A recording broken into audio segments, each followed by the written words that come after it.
Well, good morning everyone and welcome to the very first Fair Farms National Conference and Awards. My name is Richard Shannon. I'm the Executive Officer at the National Farmers Federation Horticulture Council. The NFF, the leading voice for agriculture in Australia, the Horticulture Council, a group of 20-odd industry bodies, peak national commodity groups and state-based farming organisations. I can talk to anyone who's interested about that in the break, but that's not my job here today.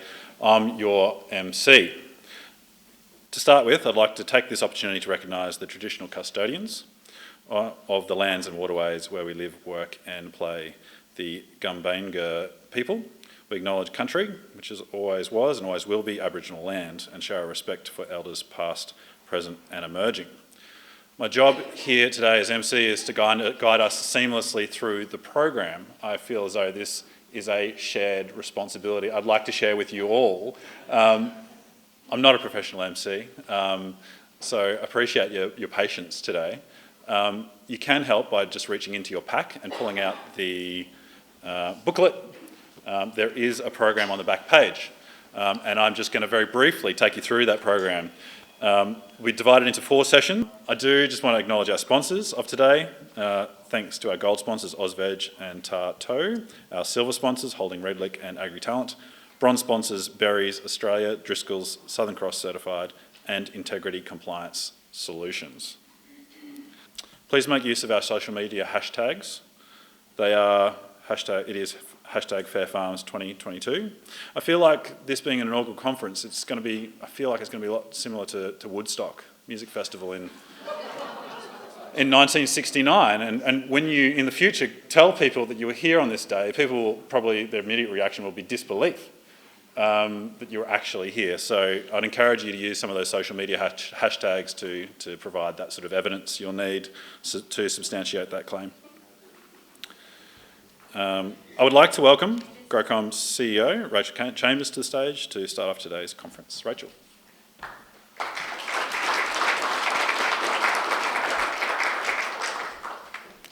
Thank you, Richard.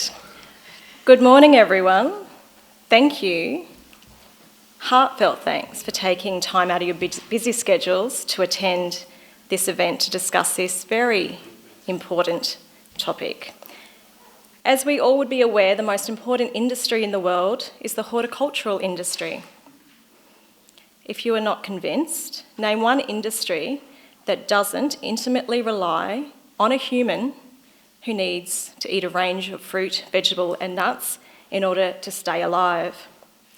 Horticulture provides jobs which include scientists, bankers, insurance, managers, supervisors, machinery operators, machinery sales, pickers, packers, agronomists, food tech specialists, QA, administration, mechanics and marketers, just to name a few. The freight supply chain for horticulture alone employs 57,000 Australians. Horticulture also serves as the foundation of the restaurant and caterers, with also, ironically, 57,000 businesses relying on us. You last relied on horticulture potentially less than an hour ago when you ate breakfast. Horticulture is a pretty big deal, but you already know that, otherwise you wouldn't be in this room. I would like to recognise the traditional custodians, the Gumbaynggirr people.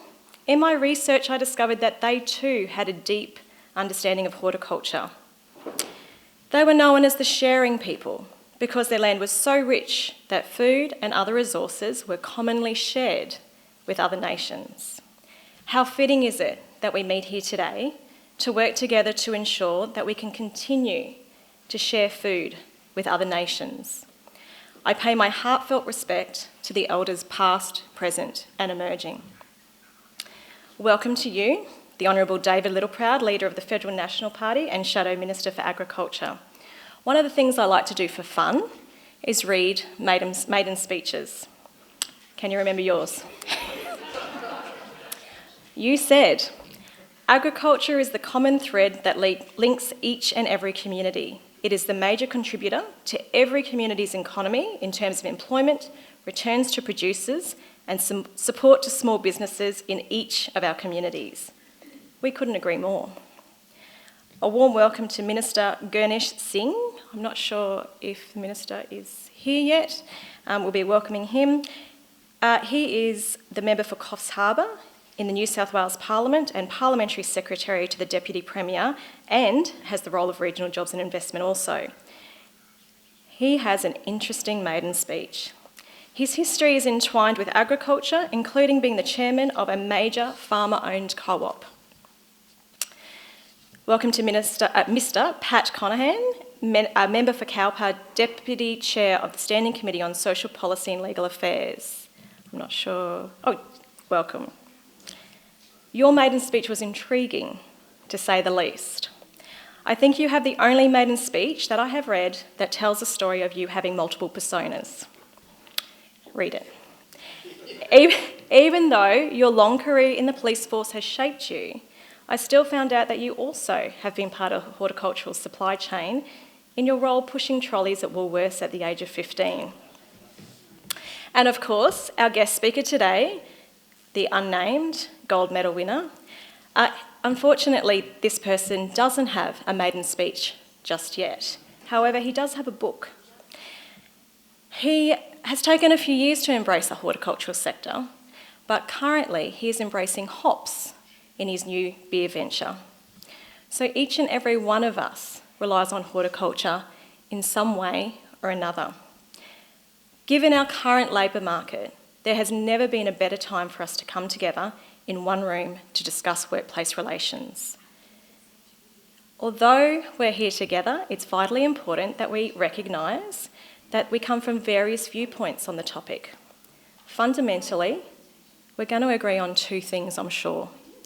The first is Australia's horticultural industry must have a reliable workforce. The second, the reputation of Australia's horticultural sector must be improved because one relies on the other.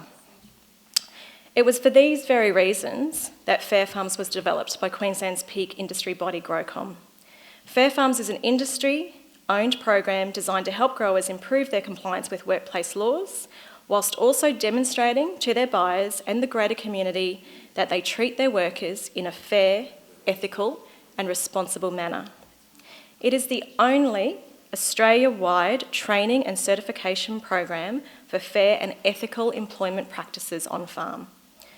This inaugural conference has been organised to create a platform to discuss fair and ethical employment across the entire length and breadth of Australian horticulture. As the Fair Farms custodian, Growcom is proud to stand behind the Fair Farms program and these national conference and awards. Today you will get the chance to network with industry experts, growers, workplace relations specialists and peak industry bodies, and we hope that you do so. You'll also participate in some interesting and informative presentations, and if you don't walk away from this conference learning something new and more importantly useful, please come and see me. Have a great day.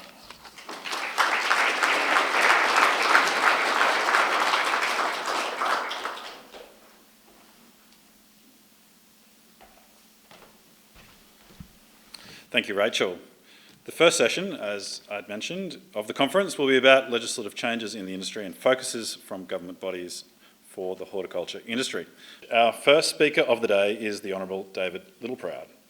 David was elected to the Federal Parliament in 2016, became a Cabinet Minister in 2017, Deputy Leader of the Nationals in 2020, and Leader of the Nationals in 2022. A long-time supporter of the Fair Farms program, please welcome the Honourable David Littleproud to the stage.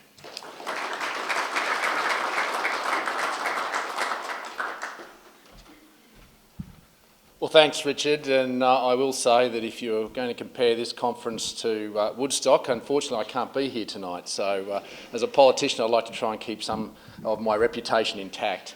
To you, Rachel, congratulations on running a very important organisation in the horticultural sector, but you do need to get a life and stop reading maiden speeches. To my good mate Pat Conahan, who's the Assistant Shadow Minister for Social Services and most importantly the prevention of domestic violence against women, I can think of no better champion of that cause, a former policeman who takes it very seriously and tragically has seen firsthand domestic violence in our communities the impacts it had on a physical, emotional level and on our community. And Pat, as a local champion here, as the member for Cowper, is one that is making sure that horticulture is at the forefront of our minds in Canberra. But to each and every one of you, can I say thank you? Thank you for all you've done.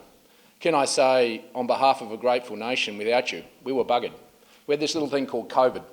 2 years where most of our economy was put under a doona. But agriculture and resources didn't. It kept on producing, kept on exporting, kept on paying the bills for our nation. And our nation's economy is in a better space now than what it was before we went into COVID. That's testament to your efforts, facing up to the adversities of COVID, but also drought and fire, cyclones. We continued to show that not only did we pay the bills, but we grew our agricultural share. For the first time in our nation's history, we'll produce over $80 billion worth of agricultural output. A significant proportion of that is horticulture. And let me say that NFF's ambitious goal of $100 billion will effectively really only be achieved through you, horticulture. That's where the real growth is. And you need two real ingredients for that. First one is reliable water supply. And there's opportunities, particularly in Northern Australia, to continue to invest in developing our water resources in an environmentally sustainable way that continues to meet our environmental requirements, but making sure that we grow our agricultural pie. But horticulture will be at the fore of that. It will be at the centrepiece of making sure that we can continue to grow Australian agriculture to $100 billion and beyond. And the exciting thing about that is you are the most labour intensive. You are the ones that create the jobs in regional and rural Australia. You are at the very heart of making sure that young Australians have an opportunity to get a job in regional and rural Australia. And that's why this conference and Fair Works is one that I wanted to invest in when I was Australian Agriculture Minister. It was created by producers for producers.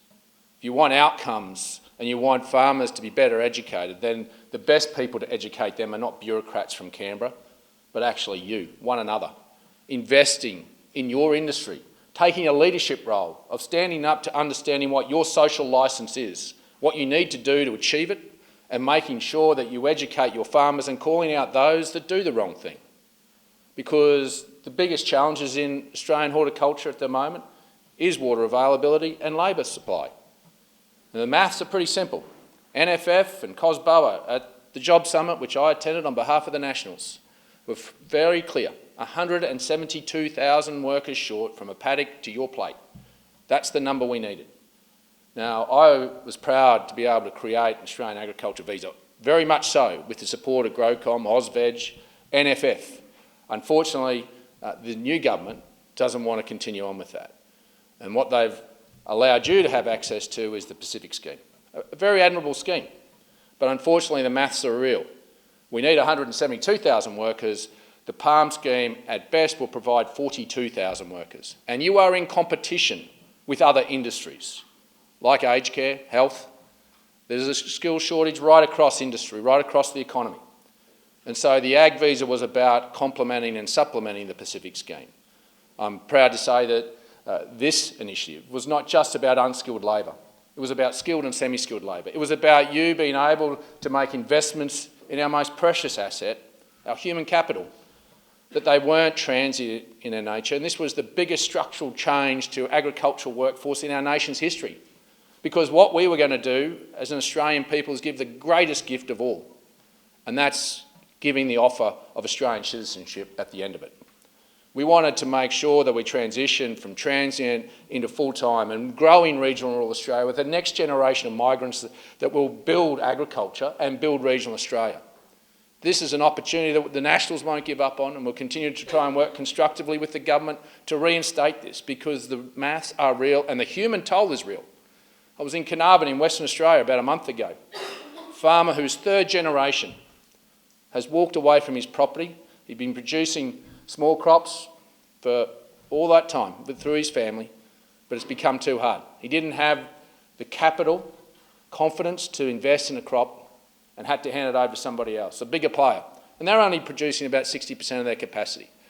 But this gentleman was in tears. He was born on this property. He felt that he'd failed previous generations of his family for giving up and having to walk away. These are the real human toll that's being felt out there, but the financial toll will be felt at the supermarket. When farmers are only producing about 60% of their capacity, you can tell you that you don't need a university degree to work out that if supply goes down, price goes up. In fact, you'll learn that in grade 8 business economics. That was about as far as I got. But let me tell you, there are practical solutions, and we do want to work constructively with this new government. But there will have to be a realisation that the maths don't lie, that you cannot rely on a Pacific scheme that doesn't provide all the solutions. You cannot rely on free TAFE places that have a lag factor. The problem is here and now, not in 2-3 years' time. It is here and now where we need bodies on the ground. And having gone to the Job Summit, one of the things I am proud and thank and congratulate the government for adopting is allowing pensioners and veterans to work more hours without impacting their payments. A common sense solution, but not the silver bullet. And that's why we need to continue to look across the lens of the opportunities that are there and put solutions towards this problem and hope that the government takes it up. And it's important as you, as industry, also have an important role to play in this. As Fair Farms has also proven, because I'll get to Fair Work in a minute, Fair Farms have proven in that this is about giving confidence of your social licence, of agricultural, horticultural social licence to operate and to trade. And so it's important that we continue to invest in these types of programs to build that. But it's also important that you stand tall, that when organisations tear away at farming families, that they have been exploiting workers, make generalisations, that we stand up and we say that is not the vast majority. That is a small cohort, and let me tell you, in any industry, there is always a small cohort that does the wrong thing. They are a cancer, and what you do is cut that cancer out and make sure they do not operate. And we all have a role to play to that, but we have a role to protect our reputation. A reputation that you have fought so hard for, but one in which some have even met with ambassadors who we were negotiating with ag visas, telling them not to send their workers here because you would exploit them. They made a generalisation of demonising Australian horticulture. Australians don't do that to one another. You've got to have faith in the trusted organisations like the Fair Work Ombudsman. Let me tell you, and I don't have the stats and I hope you do bring them up, it's an untold story of the power of work that the Fair Work Ombudsman is doing in protecting workers out there. Let me tell you, when I went digging and was told the numbers, I was astounded but proud. Proud of the fact that we've got a system that actually works and we should have faith and trust in it. And we should invest more in it. And that was the ethos of what the Nationals want to try and continue to prosper and to develop. Making sure that those institutions are invested in, but making sure we're also taking preemptive steps. We've now got people from DFAT sitting with workers from Palm coming over, explaining to them their rights when they come here before they even get on a plane. We're getting the states to work with us on mirroring legislation to protect workers when they get here. So the challenges are real, but the opportunities are real. And so to each and every one of you, can I say, while not in government, but being proud to have left some sort of legacy for Australian agriculture, we want to protect it. We believe in it, we believe in you, and we'll work constructively with whoever's there, because despite the politics, ultimately all we're worried about is regional rural Australia. We're worried about agriculture. We're worried about your future, farming families' futures, and that's what we're invested in. So have a great conference and thanks for having me.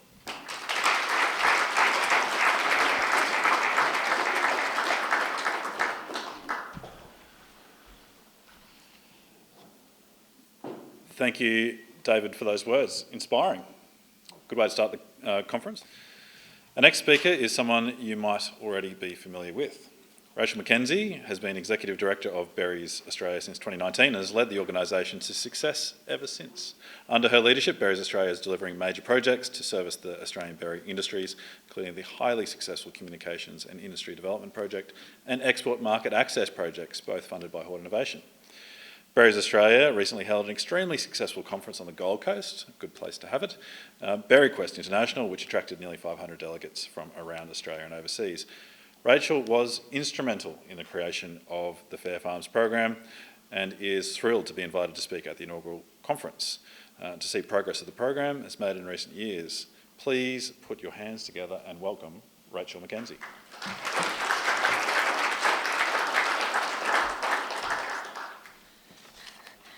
Hello everyone, and great to see you all. Oh goodness, no, I'm not Stephen Ronson. You might confuse us, but am I there? No, whoops, goodness, there I am, that's me. But today, what will I be talking about? Hopefully my presentation, because I did stay up till midnight doing it last night, so I do hope it appears very shortly. So yes, thank you very much for the lovely introduction, and I am indeed absolutely thrilled to be here.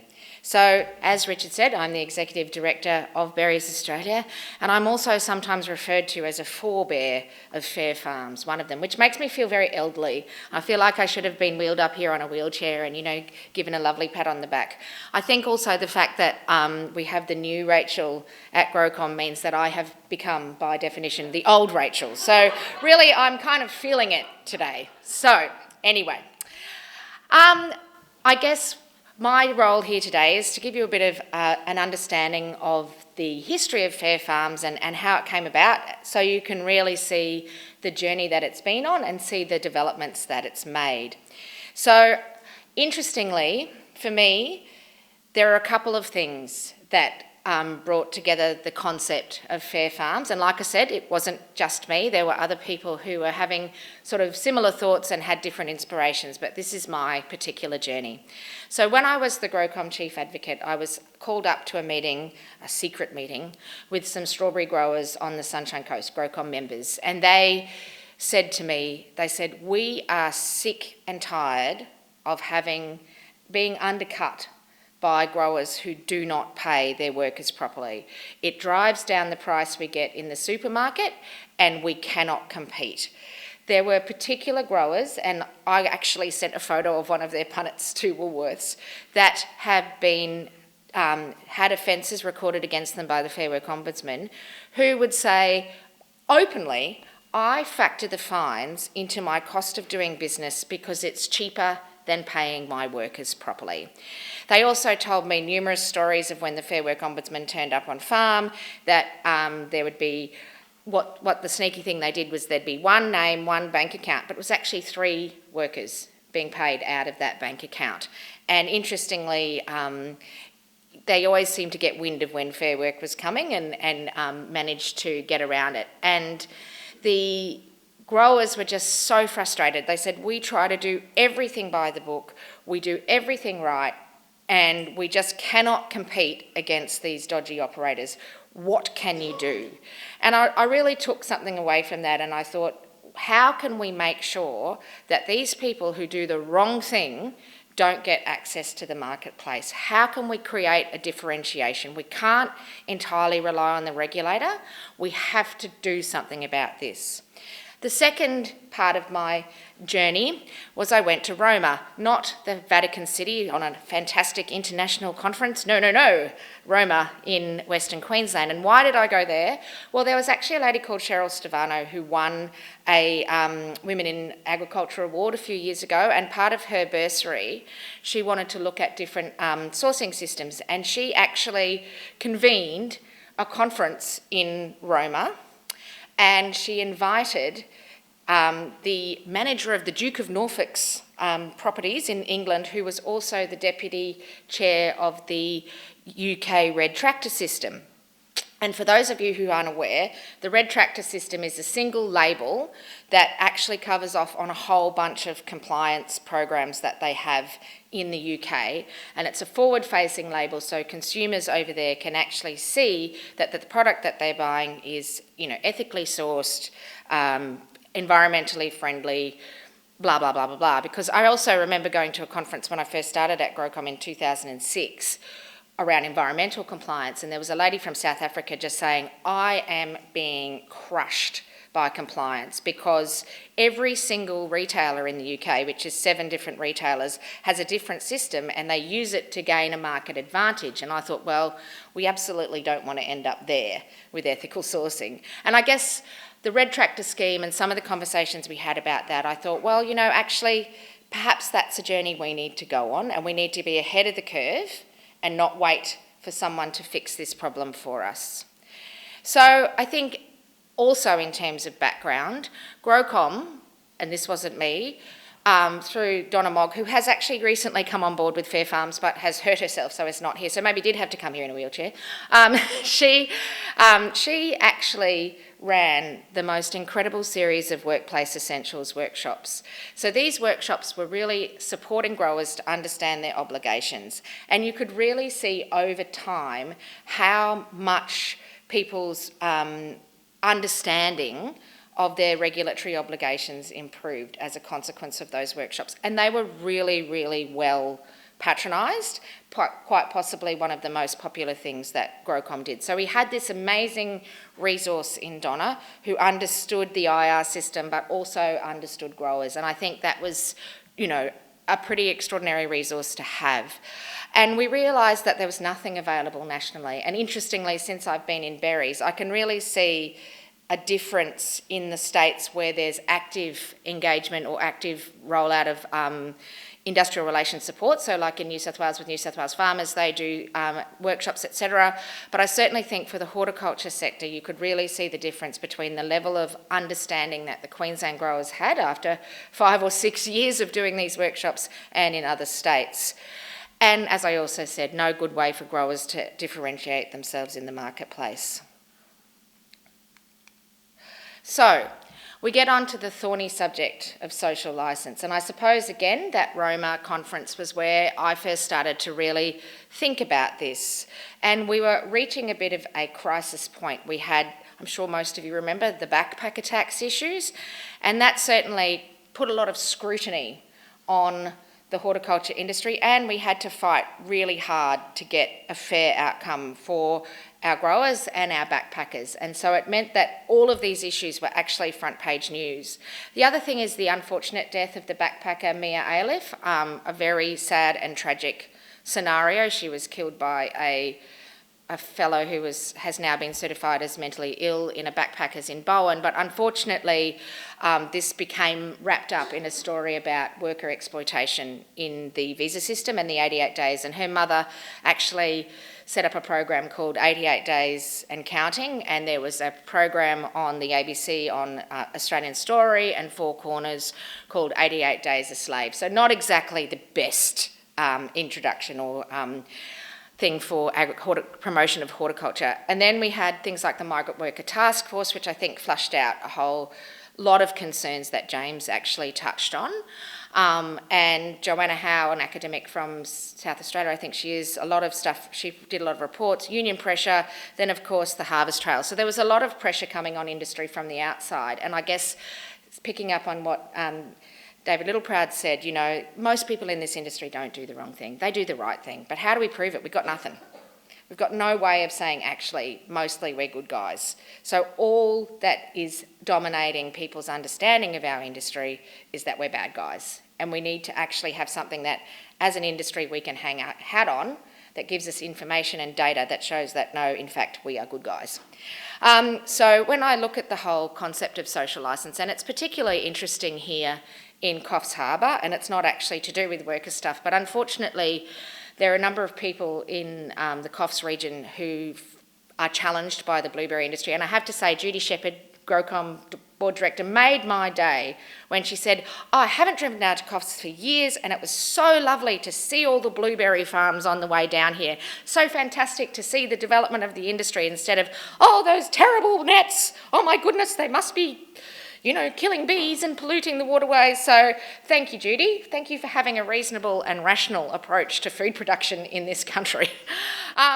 So I guess coming back to the concept of social licence, you know, there are a couple of layers to it, and we can actually have our social licence withheld and withdrawn, which is when you get shutdowns, blockades, boycotts, etc., legal challenges. And I did not want the horticulture industry to be in that place. And I felt that we were sort of teetering on the precipice, and unfortunately your commentary around the conversations with your overseas counterparts is really disappointing, because I think that it highlights that social licence issue is still needing a lot of work. So, the catalyst to Fair Farms, money, always. And I think as small industry associations, we run on the smell of an oily rag. But we were lucky enough at GrowCom to receive some funding from the Fair Work Ombudsman, and I can't remember the name of the grants program, but I do remember that it was the first time an industry association actually received those funds, and that actually caused a lot of furore. People were saying, oh, but they're evil and against the workers, and I'm like, well, if you're not actually working with the people who are working with the workers, how are you actually going to have an outcome? I think it absolutely was a reflection of the excellent work that Donna had been doing for many years and the team that we had there. And we identified a small portion of funds, maybe $15,000, to scope the concept of an ethical sourcing program. And we utilised a lady called Claire Hamilton-Bate, who used to be at Freshcare, and it's good to see you here, Jane. And Claire actually helped us with the beginning of this particular journey. I often say, if we knew the size of the mountain we were about to climb, I don't think we would have ever started. We really were quite eager, naive, bright-eyed and bushy-tailed, off we go, we're going to make an ethical sourcing scheme, yippee. Not realising the enormity of that task, but I guess that's good, maybe, because otherwise we wouldn't have started and we wouldn't have had that opportunity. So like I said, we engaged Claire, who actually understood the difference between accreditation and certification, and I think I do now too. We reviewed existing options such as SEDEX. So I guess I have a couple of regrets around the program. One is that we didn't get organised a year earlier and kind of beat SEDEX to the chase, really. And I'm not trying to, I think SEDEX has come a long way since I looked at it closely, but when I went through it, there are a couple of things, and I thought one of them was, who owns it? Where does the money go? Who actually gets to control the decision-making process? And I always think that's a really big challenge, and that I feel that something like this should be owned by industry, and industry should be able to say, no, I don't like that, and it should be a local product, and that's why I think GrowCom owning Fair Farms is so important. The other thing that I found challenging around SEDEX, and many of my growers kind of supported me in this, was that there was no standard at the heart of it, which meant that many growers, it was a bit of a choose-your-own-adventure audit, depending on how, the understanding of the auditor.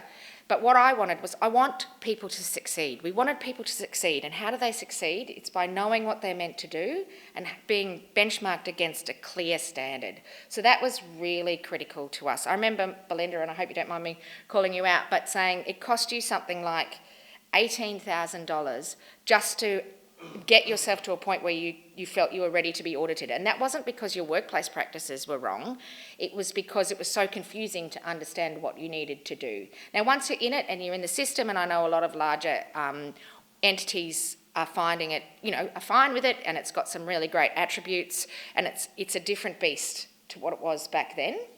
The other thing I found really confronting about SEDEX at the time was it started with a self-assessment questionnaire, and I actually heard growers say, oh, well, I just lie on that so that I can not be considered high risk and get audited. And I'm like, well, what a great system. And so the front end of Fair Farms, and I think it's still the same, is that it actually has a questionnaire, but it's not to try and identify your level of compliance. It's to actually support the growers to understand where they need support. And I think that's a really, really critical difference. So this is actually a helping tool, not a measuring tool. And that was one of the key things that we wanted built into the program. I will also say that we looked over the fence at schemes like HARPS. Now, for many of you, you might not know what HARPS is. It stands for the Harmonised, I don't even know what it stands for, but Harmonised Food Safety Scheme. And again, this was something that had a great start, a great idea, that basically, particularly larger growers who are direct suppliers to the supermarkets were having to do multiple compliance schemes on the same thing. So why not harmonise them and then just put some bolt-ons on the top in terms of what the differences are? Unfortunately, despite the fact that this was levy payer funded, despite the fact that Horticulture Innovation owns the IP, somewhere along the line, growers got cut out of the story. And so there is literally not a single grower representative sitting on the decision-making committee around HARPS. And I personally think that is wrong. And there's no transparency around how the money flows. And again, I think that's wrong. And so we didn't want to create another HARPS, because if you speak to rank and file growers, and Richard was saying when he was at GrowCom, he did a bit of a survey, pretty much every medium-sized grower, you say, what's your biggest nightmare? And they say, bloody HARPS. So I think we did not want to be the next bloody HARPS. So the other thing that we did, and I mean, HARPS is a great idea. It's better than the old situation, but we just need to fix the governance. So let's start off with good governance, clarity, transparency, and a strong connection back to growers.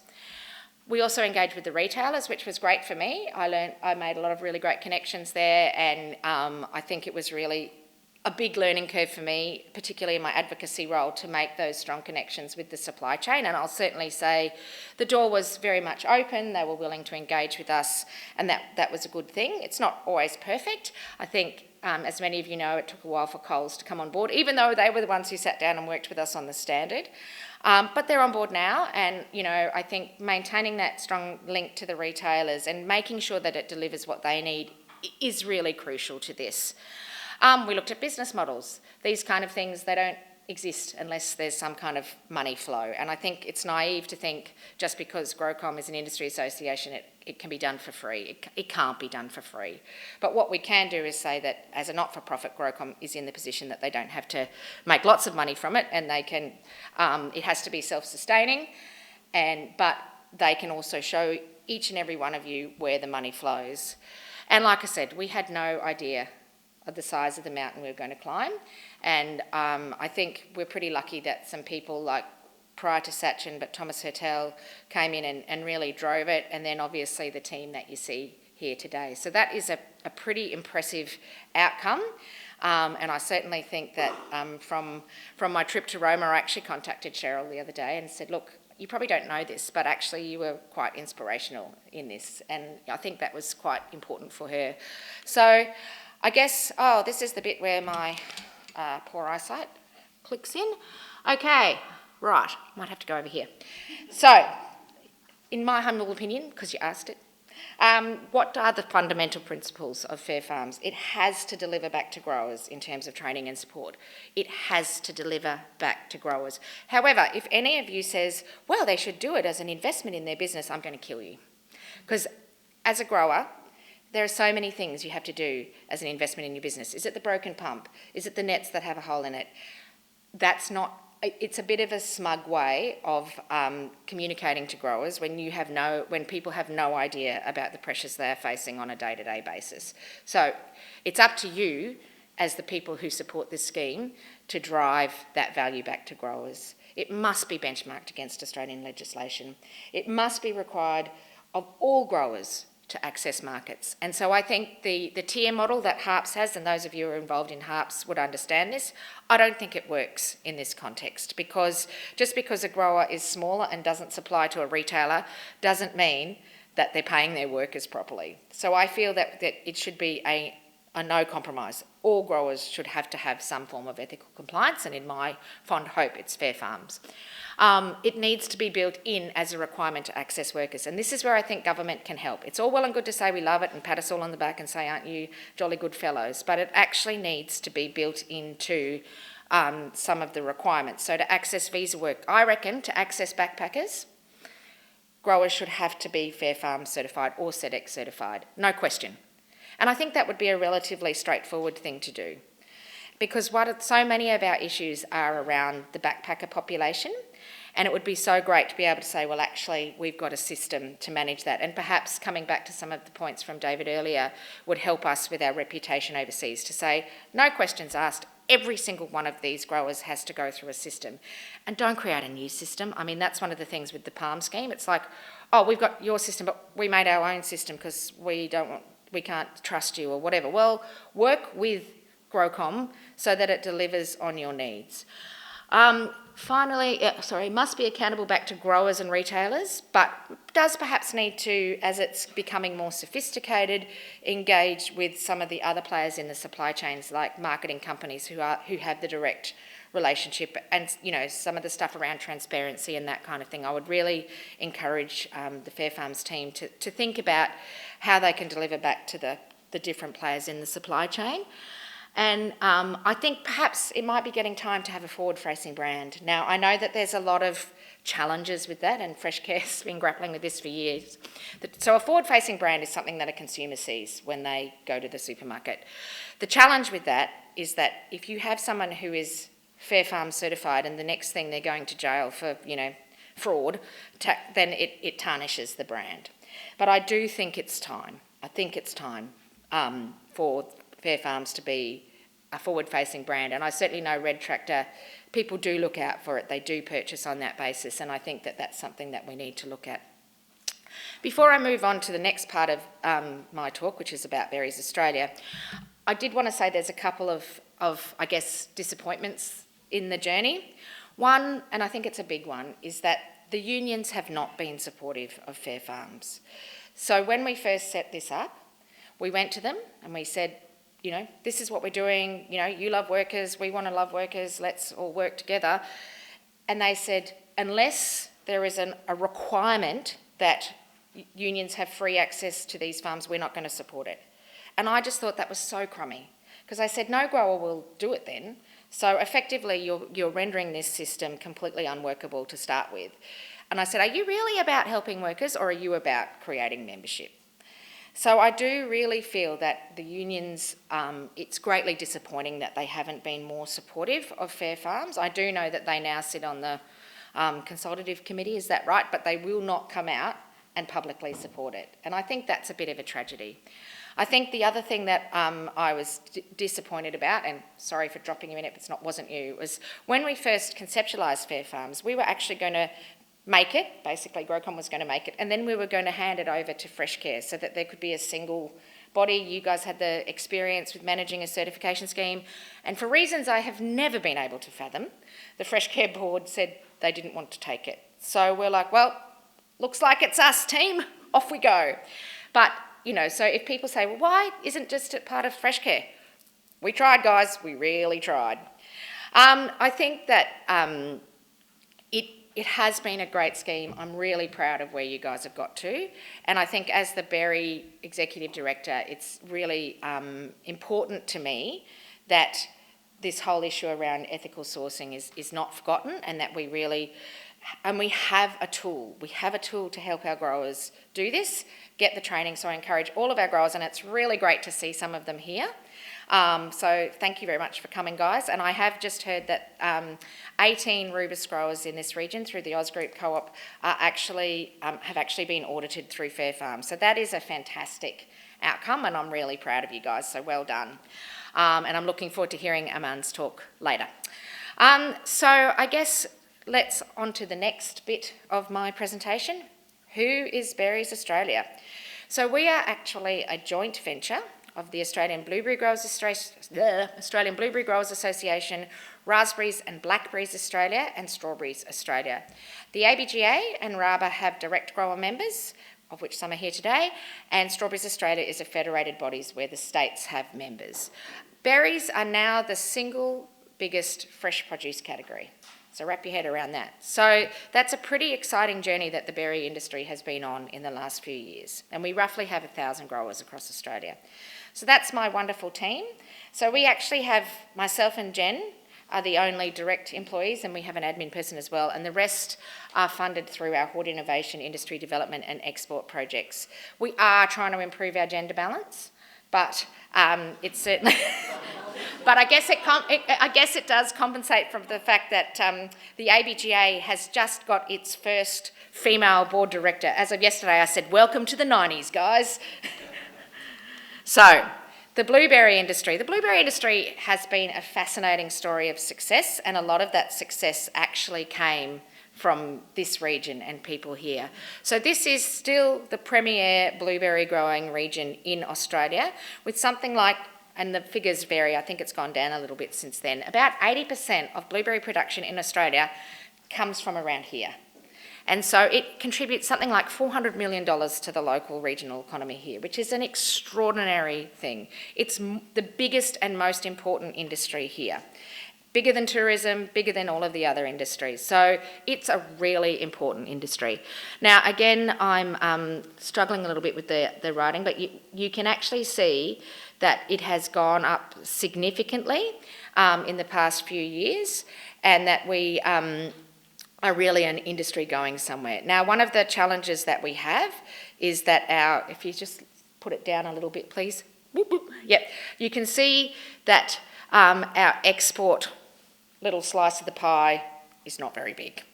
And we are actually reaching a point where we're about our consumption and our production are getting pretty equal. I do know the guys at the ABGA and some of the long-standing members, Mr. Singh was on there when they really said, right, we're going to get access to China.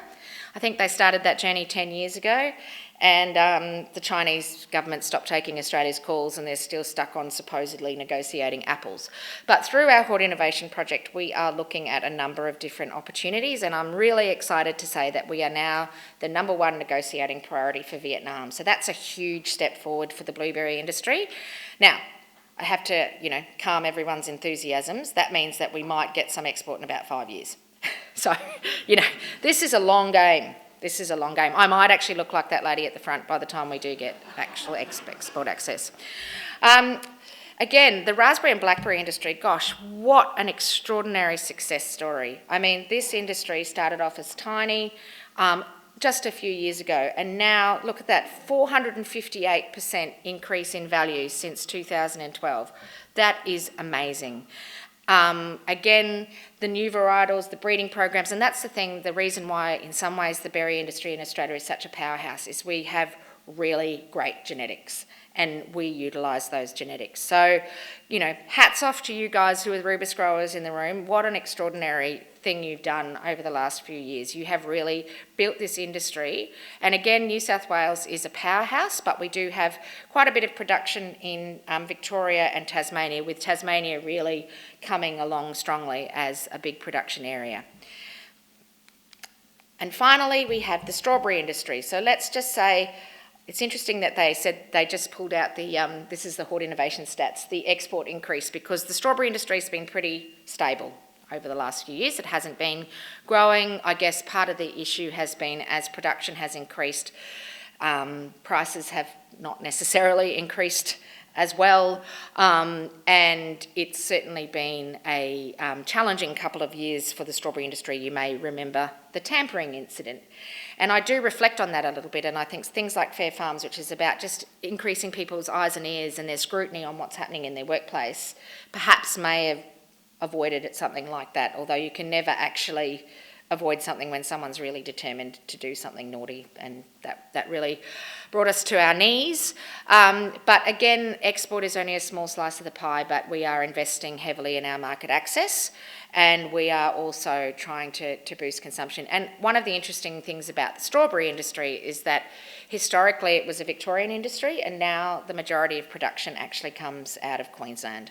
And that is the winter production season. So it's an interesting journey, but I think the strawberry industry, has certainly got its challenges, but we're working together, and I think being part of the whole berry sector has been a positive thing for the strawberry industry.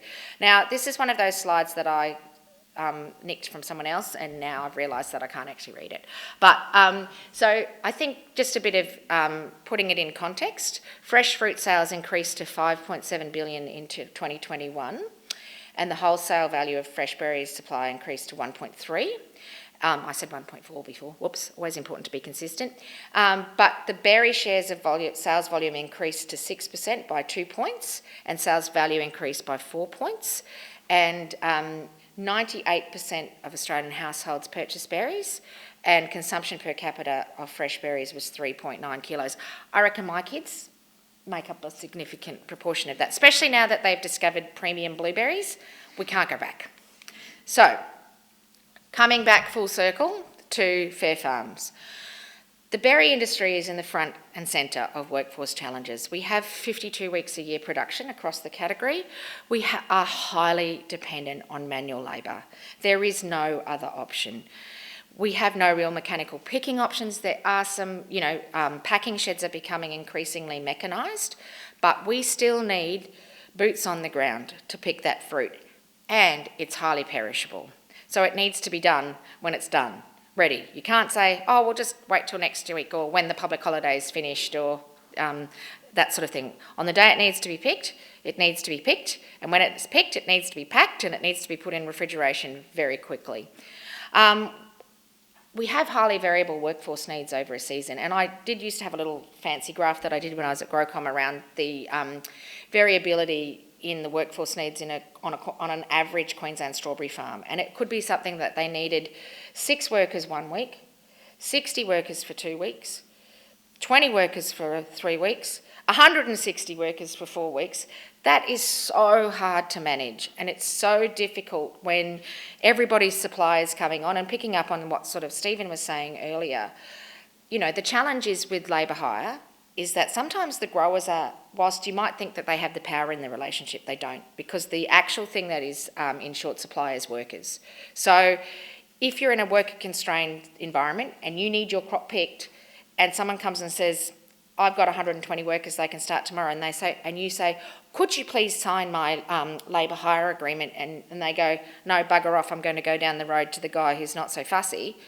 Then it certainly creates challenges. And I guess one of my big passions is ensuring that we have a national labour hire licensing scheme, or at the very least a labour hire licensing scheme in New South Wales, because whilst I'd like to think that the improvements in Queensland are all a result of the Fair Farms Initiative and Berries Australia, I do actually think some of it has to be related to the Queensland Labour Hire scheme. It's actually a really good functioning operational scheme with good compliance, and the people who run it do a really good job, and I've always worked well with them. And I would urge anyone who's thinking about the national scheme to look at the Queensland scheme as a model, but I certainly think, you know, a combination of factors, I'll take some credit, that we certainly have seen a significant lift in compliance in that Queensland strawberry industry, and that's important.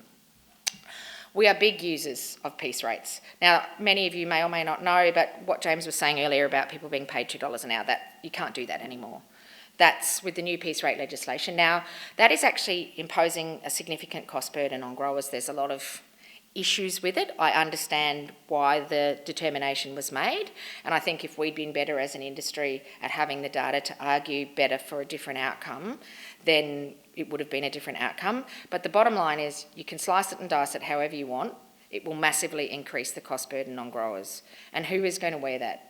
How is that going to work? And I think it's really important that we say, actually, as James said, it's not just the responsibility of the growers. It has to be pushed through the supply chain. And I think consumers actually have to recognise that in Australia, our fruit and vegetables are very cheap, and we need to actually value them and actually pay something that is more connected to the true cost of production. We have lots of called growers. That means culturally and linguistically diverse. I'm pretty proud of the fact that that's the new terminology. And as you're probably aware, in this particular region, we have a really big Sikh population, and I think who grow berries. And I think it's really important not to just assume everybody's the same. Some of the growers here, their families have been in Australia way longer than mine, my family, way longer than probably most of your families. And so whilst there is a cultural diversity, there's certainly these guys are, you know, true blue Aussies, and we have to be careful not to lump everyone in the same boat. And I think that, but we also have a number of Vietnamese growers, Cambodian growers who have incredibly poor English, who are operating on very small properties and in supply chains that probably are a little in need of cleaning up. So I certainly think that, you know, that language and cultural difference stuff is something that we need to recognise, but I also think we shouldn't overstate it. And finally, like most other horticulture commodities, the cost of production of berries is high. And workforce, I think working or labour makes up about 60% of that cost of production. So very quickly, because I'm getting the time thing, is what are we doing as Berries Australia? We are advocating for national labour hire licensing. I keep advocating. Providing information webinars. So we try to do a lot to support our growers, and I see our job is to collate, curate and communicate information. Much as I love the Fair Work, the Horticulture Showcase and your people, I think sometimes they don't speak in grower speak. So it's important for us to be that interface. We've participated in a lot of the Fair Work Ombudsman's working groups. We take a strong line. against worker exploitation in the media. We have a zero tolerance policy. And as Stephen said, if I hear about bad guys, I'll make a call and just say, maybe you should look into this. And sometimes the intel is incorrect, but sometimes it is indeed correct. Supporting fair farms and ethical sourcing in general, and that means I'm agnostic whether it's fair farms or SEDEX, as long as people have something in place, and leveraging our networks. So as a little tiny industry association, we can't be everywhere and sit around every table. So that's why we are part of the NFF Hawk Council, and it's really great to have Richard taking on that role. I'm super excited to work with him on the national stage. And there's also the Australian Fresh Produce Alliance, which represents 15 of the larger growers, and they're a lean, mean fighting machine, and they have some pretty good advocacy approaches and access that perhaps some of the rest of us don't have. So fundamentally, my motto is good growers deserve good workers, and we need to work on that workforce supply issue too, because it is a nested issue. And finally, what else is happening? Well, the weather, it's been terrible, it's going to be terrible, it's going to be more terrible, creates massive pest and disease problems. The blueberry season's been late, it's been a really, really tough year. And then nature decided to throw a little thing called varroa mite at us, or you could argue that it wasn't nature and it was a naughty beekeeper who imported bees from Costa Rica, but however you want to cut it and dice it, biosecurity issues. So I've been working with some of these growers extremely hard to try and come up with some viable pollination solutions for the next 6 months, because all of the managed hives for 10 rubus growers have been euthanised. So this is a big deal for the rubus industry in particular.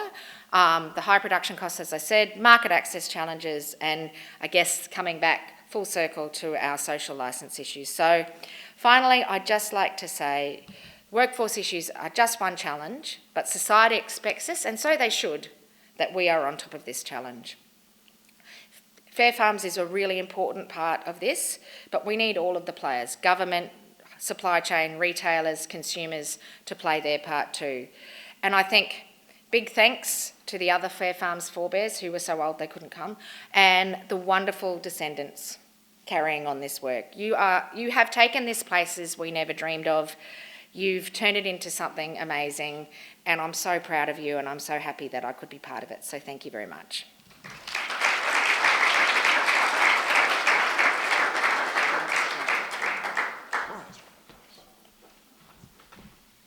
Thank you, Rachel, for that excellent trip down memory lane. Some excellent background on Fair Farms and also some thoughts on where the program might move next.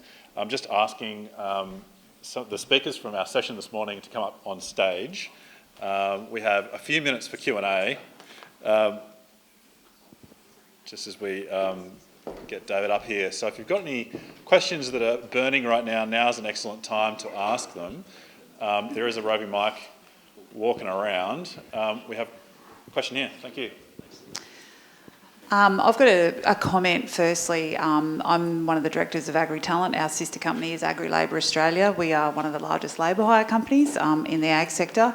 So I would echo the sentiments from all the speakers that we need to get rid of the rogue players, because they make it a very unfair playing field for the people that are doing the right thing, like us.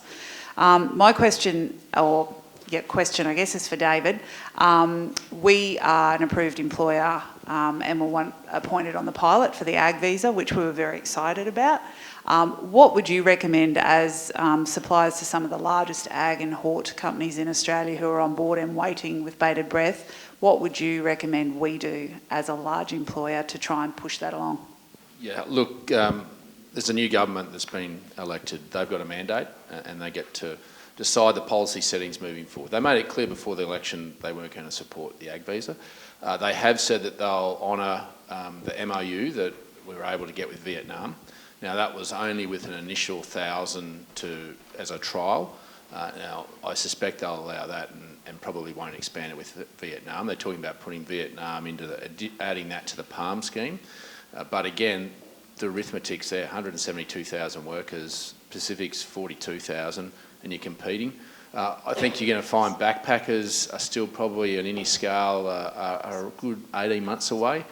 We're competing with other nations, and the cost of airfares is significant to get to Australia. And can't blame the airlines. They've been doing pretty tough. They're high up in the stirrups trying to get that back. So I think the short-term challenge isn't going to go away. Now the NFF signed up to this tripartite agreement. I don't know. They've identified 172,000 workers. I don't know where they're going to find them. It's in the short term, migration is the only answer. And I suspect until consumers feel it, and they are starting to feel it in their pockets, policy shifts of government will not be expedited. But we need to get the unions to appreciate the work that the Fair Work Ombudsman and further investment in policing and regulating, as well as fair farms and farmers doing the right thing, I think is the only way to try and get them confidence to have a policy shift with the new government. But apart from that, I'm sorry, I don't have any solutions, because there aren't any, because that is the real arithmetic. And you've got to understand, we actually did change because of the shortage. Northern Australia, anything above the Tropic of Capricorn, a backpacker can now go and work in a pub there for 88 days, and then they've got their extra year. So if you think about it, do you want to go and pick mangoes in Bowen, getting hit with mango juice, or do you want to sit in the air-conditioned pub in Cairns pouring a few beers? But that's the challenge of the shortage across the workforce. The only short-term solution is migration, and doing it sensibly with the protections and the regulator over the top. Sorry, I haven't got any better news for you. Hi, I'm an associate social compliance auditor from Ausqual. I just had a question. There's been some mention about building these sort of audits into the visa requirements or sort of workforce supply requirements. This would lead to an increase in audits. We've already got demand from retailers for the tier 1s, tier 2s. My question is sort of, how would you attract auditors to meet this demand without reducing integrity and quality of the service? They gave me the microphone, but I'm not sure if I'm the right person to answer the question. I think the challenge around part of this is that the actual supply of auditors who are adequately trained in this field in Australia is ridiculously small. So we can have all of the best systems in the world, but if we don't actually have the people to assess that, then that's problematic. And it encourages me that you're not a 56-year-old man, because apparently that is what the average auditor is. So I think that we do have an issue here with building that capability. My husband actually works in the pharmaceutical industry in auditing as well, and so it's not just unique to this sector. We need to make auditing sexy, but I've got no idea how. I want to thank all our speakers in this first session, the 4 of them. I think it's been an excellent way to kick off the conference, and it's really set the scene, I think, for the rest of the day. So thank you very much. Before you go anywhere, we do have a few small tokens of our appreciation to share with each of you. And I think while they receive those gifts, if you could just join me in a round of applause for our